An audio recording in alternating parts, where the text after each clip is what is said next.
when we talk about the persons of the Godhead, when you spend 8 weeks looking at the role of the Holy Spirit in the church, we can get so in the weeds that we kind of lose sight of the whole. And we have to remember that when we talk about God, that the early church, that our doctrine, our orthodoxy, with the church, both Eastern Orthodox, Catholic, and Protestant alike, that the road to our theology has been paved in blood. And it has been a very costly process to get to the place where we can have a right understanding of who God is. This is why, as a church, the church, in order to protect itself from falling into the trappings of heresy, which, by the way, almost every movement toward a deeper and clearer understanding of the Trinity in the early church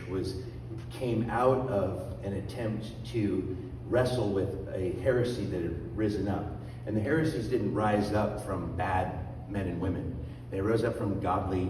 people who loved Jesus and were just trying to figure out, what does it mean to have one God and have the God-man? And so there was heresies around whether or not he was truly man, maybe he was just a spirit. There was heresies around